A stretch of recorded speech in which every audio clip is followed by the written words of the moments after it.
Pandora's box started opening and I found a really interesting protocol. And it's literally called the chemical cigarette protocol. And here it is. You're supposed to be fasted or fasted mimicking, 50 to 100 milligrams of caffeine, 3 milligrams of caffeine, and cold water immersion or cold immersion in general, whether it's a plunge, shower, or cryo, 50 to 59 degrees, colder than obviously room temperature, which is, yeah, I tend to go into the level of the more you can tolerate colder probably means that you're stimulating more brown fat, which we'll go into a little bit, but then the longer time. So when you can reach 5 minutes with being comfortable and not having the shiver reflex come into effect, I think you need to decrease the temperature, but that's another conversation. But this is a general thrust here. It's get some caffeine, get some nicotine, and get some sort of cold water or cold immersion for 3 to 8 minutes. And what you'll find is a combination or synergistic effect of what nicotine does and what cold fat does from increasing thermogenesis from specifically for adipose. So a couple like big notes. The real reason why nicotine is so profound for increasing body composition is because it is an appetite suppressant. There is zero doubt about it. And it's always the level of influence from utilizing nicotine and weight loss. Majority of it from a pie chart distribution is probably going to be lower in caloric intake because does suppress appetite. And people can take nicotine for extended periods of time and not really feeling an urge or sensation to eat, which there's a lot actually to be said now with the rise in GLP-1 inhibitors or Ozempic, and nicotine might be a better alternative. And I know that has like a stigmatism associated with addictive qualities or potentially people who smoke and getting carcinogenic effects. And it might not be received as well as you think it is from this like biohacking perspective. But if we're going to compare someone doing nicotine versus a GLP-1 inhibitor from an appetite suppressant standpoint, man, I'm putting my money on nicotine. I think it's a lot more, we know a lot more about nicotine, to be honest. We have a lot more data inputs. We have a lot more research. We essentially have a longer and larger sample with nicotine than we do with GLP-1 inhibitors. And I think we're now seeing a lot of things with abuse of GLP-1 inhibitors, from bone loss, muscle mass loss, kidney function, liver function, and abuse is abuse, right? Anyone's going to lead in stuff. We can learn anything from PEDs in general is that there's a hermetic effect where people start getting negative outcomes. The poison now is the difference between the poison and the antidote is the amount and the quantity amount and the time and the length of that amount. We're seeing the second order of that, where people are starting to get liver failure, kidney failure, and bone loss and muscle mass loss. But as a whole, like, it could be something to talk about with weight loss in general. But what I was thinking about when I started really diving into this is the mysterious brown fat, right? Or more mitochondrial rich adipose tissue. And the thought is, one of the ideas behind cold water immersion is stimulating just more blood flow, because it vasoconstricts and then you get out, it vasodilates, and then all of a sudden now we have better blood flow to the area, which increases capillary density. And then the second order of that is mitochondrial biogenesis. And that leads into all tissues transforming, right? So the difference between brown fat and white fat is just mitochondrial density or blood flow, right? Because if there's blood getting into that tissue, chances are it's because there's a direct functional need and we have actual mitochondria within that. And when there's no functional need, we don't start to build out mitochondria. And we can look at beta or alpha cell receptor sites as another mechanism to think about, specifically for adult males. And we can start to correlate or connect risk factors for adult males for metabolic syndrome or cardiovascular risk for stored body fat in that umbilical area, which is a beta or alpha site receptor site sensitivity issue. And males are just going to have a higher predisposition to storing body fat in the umbilical area, which is going to be systemically tied into cardiovascular risk. And if anyone ever gets into you don't need to track body fat in a regional perspective. And I'm definitely influenced by biosignature in this one as well. But the note of it is we've been doing that for a long time, from the apple or pear-shaped body or the android or gynoid-shaped body, and the association with risk factors associated. But we know that males are going to be apple-shaped and they're going to have a higher risk for cardiovascular disease, which just means they're storing more visceral body fat. And that's the first trail of that from a subcutaneous perspective is going to be in that umbilical area. And whether Charles was trying to triangulate the regional site and trying to see short-term changes. And one of the things that was really big influence on me is you'll typically see weight loss occur first in the cheek and the chin. That's why you should track that. You can just eyeball it. Really, now at the end of it, as opposed to doing a caliper in their chin and their cheek, because you're always going to get a funny look when you're like, let me grab your chin here. But with that being said, is if you're going to track any body composition in a regional perspective for males, it probably should be in that umbilical area or even that upper back area, that subscap area. Because that can definitely go into insulin sensitivity and glucose regulation. And you could tie that into blood panels, which we've gone through at length. The blood never lies. But as we start to look at this, you got increased metabolism. And I actually shared within the notes on this research article in itself. So from a metabolism standpoint, really the big thing nicotine does is it's going to have this nicotine acetylcholine. So it's going to increase cortisol, epinephrine, norepinephrine, and that's going to have an impact on your energy production, right? So we're going to just have a better metabolic response when we're supplementing with nicotine. And one thing that we see from a risk factor perspective, from abuse of nicotine over a long period of time through smoking, is increased risk of cardiovascular function from the constant vasoconstriction, right? So we could start to look at someone, he's atherosclerotic for whatever reason, whether it's just stress or inflammation or overall oxidative stress, but also the other lump, you're constantly vasoconstricted. So blood pressure goes up, cardiovascular risk goes up. But the other effect of it is it's all just managing that synapse and that neuro connection between the tissues that's trying to innervate. And it's going to send these neurotransmitters from that synapse to whatever tissue is trying to target. Nicotine increases acetylcholine production, which is going to increase energy utilization. And if we're trying to target fat tissue, this is why nicotine has profound impact on lipolysis and fatty acid oxidation. We just need to do something with it. We need to utilize that abundance of free-formed energy now created and going into this intracellular environment of we have more acetyl-CoA than we did before. How are we going to get that through our Krebs, and how are we going to get, or not our Krebs, sorry, Rob, if you listen to this in the future, our citric acid cycle, and then through our electron transport chain to utilize that energy for good, right? So if we're giving a foundation of increasing energy availability from these catecholamines being produced, we're going to get hopefully a better overall platform. And where this is going to start targeting, I got a bunch of other research in here, is looking at nicotine and brown fat. So quick ChatGPT search, some studies suggest nicotine might influence activity of brown fat, which is burn calories and keeps the body warm, right? We're just simply more thermogenic, right? You'll notice this too with the shiver reflex, because if we have more brown fat, we have a shiver reflex later. And this is why that acclimatization to cold water immersion is so important.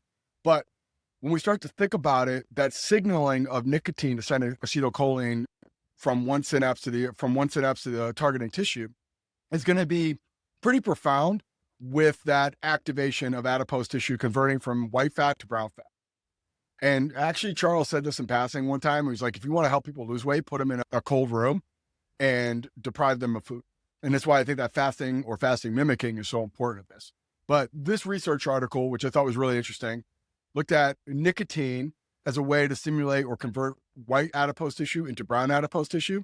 And it's AMP pathways through protein kinase, decrease feeding, and increase brown fat tissue through thermogenesis of the sympathetic nervous system. So we're going to be more inclined to just being more efficient with energy production, as well as turning this inert, not energy utilized tissue like white adipose that's just net negative no matter what. There's no good to having an abundance of just non-energy yielding adipose tissue like white adipose tissue, specifically in that umbilical or that visceral area. So from a lipolysis perspective or fatty acid oxidation perspective, definitely some benefit there. And that is actually research and proven, right? So nicotine improves the serum lipid profile and increases insulin serum levels, which again, from an insulin sensitivity standpoint, like we look at trying to get more anabolic or mTOR pathways. The more insulin sensitive you are, the better you're going to leverage some of this glucose and glycogen repletion, but that's tying back in nutrient timing. Now, this article, which I thought was also really interesting, and it gets in the weeds on the acronyms here, but various function of the central nervous system, including homeostasis, remote energy expenditure by activating brown adipose tissue, thermogenesis pathways that involves the inhibition of AMP activated protein kinase and increase the sympathetic nervous system tone, right? So we're giving the foundation for, okay, now we're going to liberate more fatty acid tissue. And that tissue now has a fundamental need to start to build more mitochondria and start to saturate it more with blood and capillaries. All right. So now we're going into caffeine, definitely has a synergistic impact on this. So when we think about nicotine and caffeine, it's just basically gas on the fire. So if we want to liberate more fatty acid tissues, we want to get more of this catecholamine-like production, adding a little bit of caffeine, and there's really no statistical difference between 200, 300. 100 is kind of a good medium on that. That's why I put 50 to 100 milligrams. And I also put in there like fasting mimicking. It's just going to set the foundation for what we want to do. But a small amount of caffeine, even if you are abusing it, I still think a small amount of caffeine is going to be a benefit to you. The other things, and I try to look at like beetroot powder or kyolic.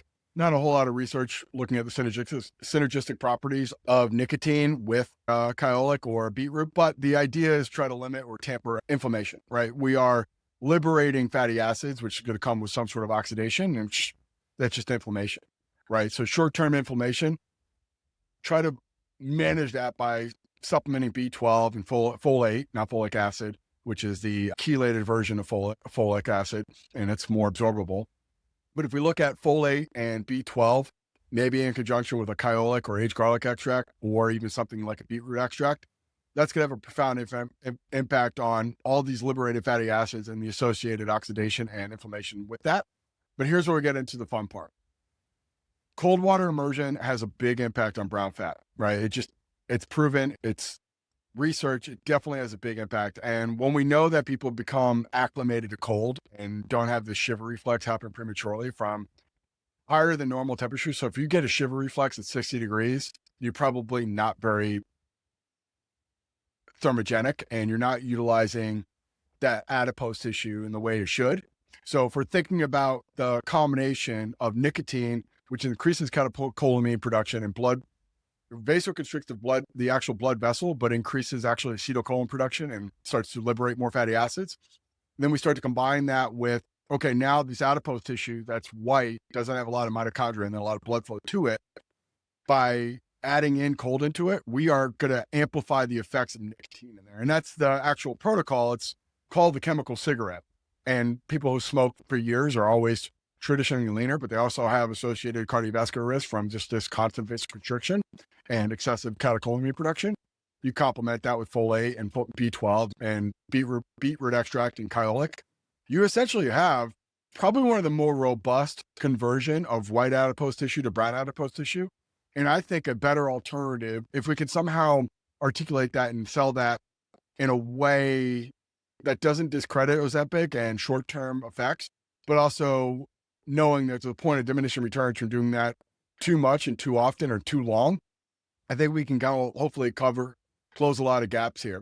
And I think as a lot of us, as we end this call collective, we're probably reaching that 30 to 40 range. And as a male at a higher body mass, you can look at a West type of breakdown where he talks about the reason why lifespan. And Peter Attia, I don't think did a great job of articulating. He utilized the term health span over lifespan, but this idea of how do we get as much centenarians as possible or people who live past the century mark and not just living to that point, but having a high quality of life to that point. I think West does a much better job, but essentially you can look at it from West's perspective.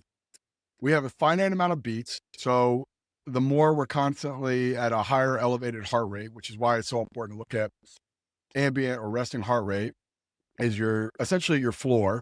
And then strategically using bouts of higher heart rates to have a lower overall heart rate. So if I can get into that zone 2 area, or if I can utilize high intensity interval protocols to improve my VO2 max, that's a way to get not just to get the most from those heartbeats that we have. Wes will talk about your body temperature. If it's constantly higher, it's always going to lead into a effect that's you're always worked, right? You're producing more cortisol and catecholamines, which I think is the effect of constant cigarette abuse or nicotine abuse and the vasoconstriction and overproducing catecholamines and cortisol. And then the final component is you have a finite amount of beats. You have a finite amount of time you can be at a certain elevated temperature, and then breaths.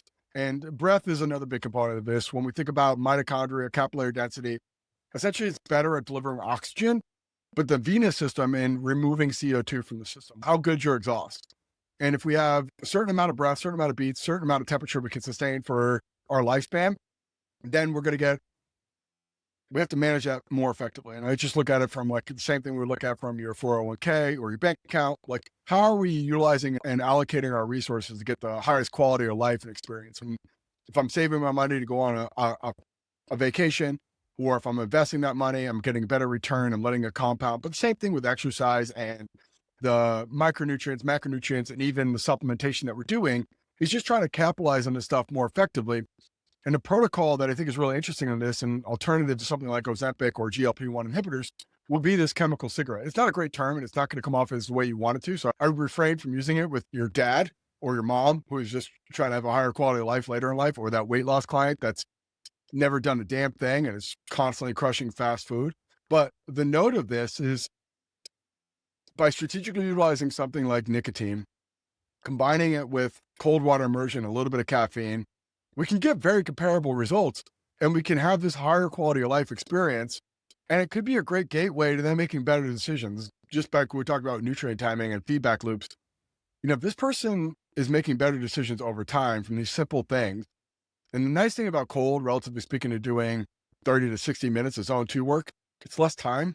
I'm not saying it's as good, but I'm saying it's less time commitment. And you look at a lot of people who are trying to hack or expedite the process. This could be that one little thing that, like, you bring up in a passing conversation who's just got stubborn fat. And one thing about homeostasis, the body likes to stay in its current form, and it creates a different metabolic set point. So if it has, I'll say 20 millimeters of fat located in the umbilical area, and it's been there for decades, it's going to be harder to lose. So utilizing these hard resets of 3 minutes of 50 degrees Fahrenheit and 3 milligrams of nicotine and 100 milligrams of caffeine first thing in the morning.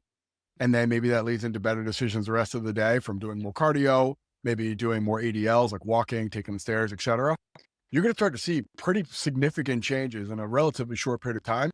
And I think that's going to start to influence a lot more positive ways. But that is the chemical cigarette. So I'll stop there. I'll shut up. Questions? Yeah, I definitely found great success with that type of thing. One thing I feel like I saw you post about it or talk about it like years ago, Tim, but what is your thoughts on in regards to lipolysis with the addition of carnitine? Not for as far as mobilizing white fat, brown fat, thermogenesis. Is there anything to it, or is it worth it? I don't know. That's just something that came up in my mind as I was listening to you.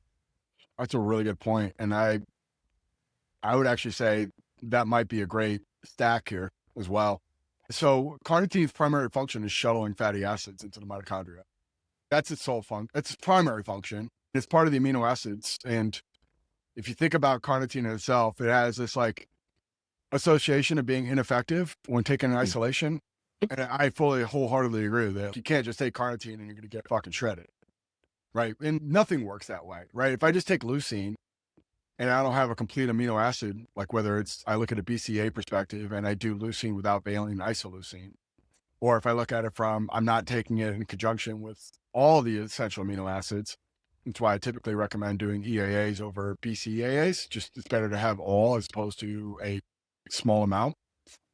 And I would argue that a gram of EAA is the equivalent of a gram of protein in a lot of ways from its function and what it actually is going to accomplish, relatively speaking, to just BCAAs. And I think you need less BCAAs when you do EAAs. But point aside is nothing works well in isolation. You can't.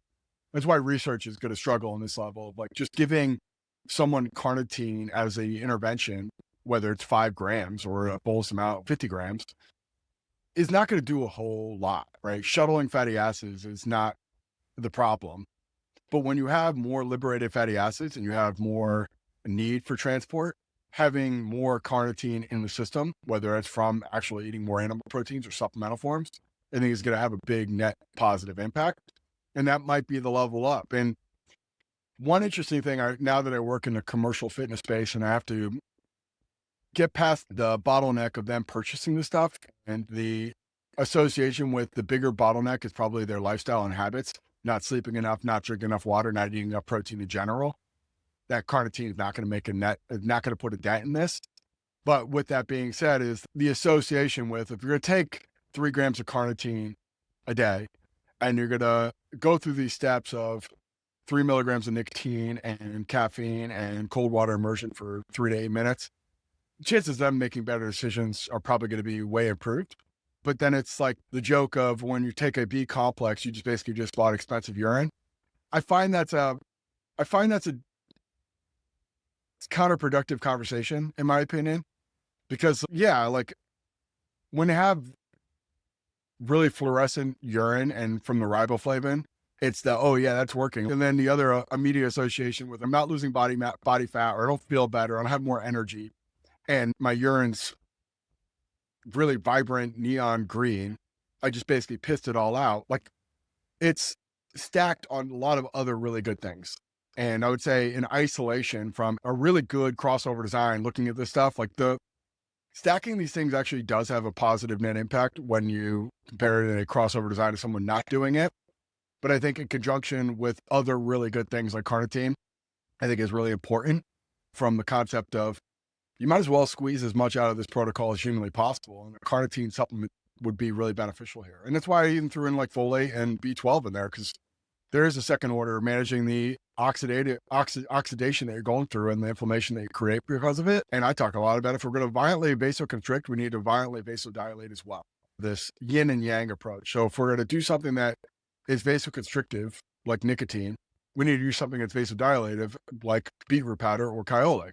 And the carnitine fits really into that motif of, in isolation, not beneficial; in conjunction, potentially really profound and really influential. But it's a product of making really good decisions collectively, right? The reducing carbohydrates, become more insulin sensitive to improve brown fat, exposing yourself to cold, doing it multiple days, multiple inputs, getting your actual like commitment to the process of this, and knowing that there's no magic bullet here, that it's going to be an aggregate, and whether that influences better decision. If I'm waking up at 5 a.m. to do this protocol, my chances of having a salad at lunch probably go up, or the chances of drinking more water goes up. And it's all calculated into the equation of improving body composition. But I would absolutely agree. Like, I think carnitine would be a really important thing, not good on in itself, but really good in conjunction with a lot of other really good things that you should be doing. We could throw some, like the Lyle McDonald has a whole book on bronchotine. I always butcher the pronunciation of that. But bronchotine is essentially a pharmaceutical that improves the receptor site on white adipose tissue. I think it's beta. I always confuse beta or alpha. I wish Rob was here to correct me on that. But there's a receptor site on white adipose tissue that liberates fatty acids within that white adipose tissue. And bronchotine does that. And what Lyle would say is there's a way to do that without getting a pharmaceutical or going to the black market. It's just supplement yohimbe, which stimulates that beta cell receptor site sensitivity. So it's more receptive to that catecholamine that's trying to liberate that fatty acid, and stack it with what he was recommending was ephedra. And he was like basically telling you to go to a local pharmacy and just get pseudoephedra for allergies, but it's ephedra. And that's why you see a lot of people do the old stack of caffeine, ephedra, and yohimbe. That was the ultimate fat burning stack. Like, Thibodeau actually did a pretty like interesting article on it, where he's like starving a bunch of his female clients and making them do high intensity interval training with yohimbe, ephedra, and caffeine in the morning.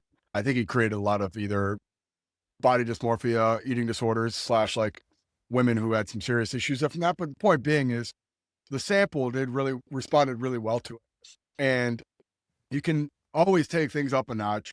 But if you start here and you get great results, you do that until you don't get great results, and you start to add other things. Like, okay, I got a bunch of liberated fatty acids. It's time to get carnitine to help shut all those fatty acids. Maybe I want to really get those beta receptor sites really activated. So I want to start to put in things like yohimbe and ephedra, or you can do synephrine, which is the chemical equivalent to ephedra.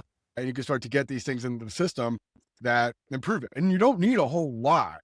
Like the old hydroxycut ephedra base, like does a lot of ephedra. And that's why people started to get really violent reactions from heart palpitations and heart arrhythmias and incredibly high heart rates. And it goes into the other side, which another conversation I have of like cardiac tissue has a whole different response to neurotransmitters than muscle tissue or adipose tissue.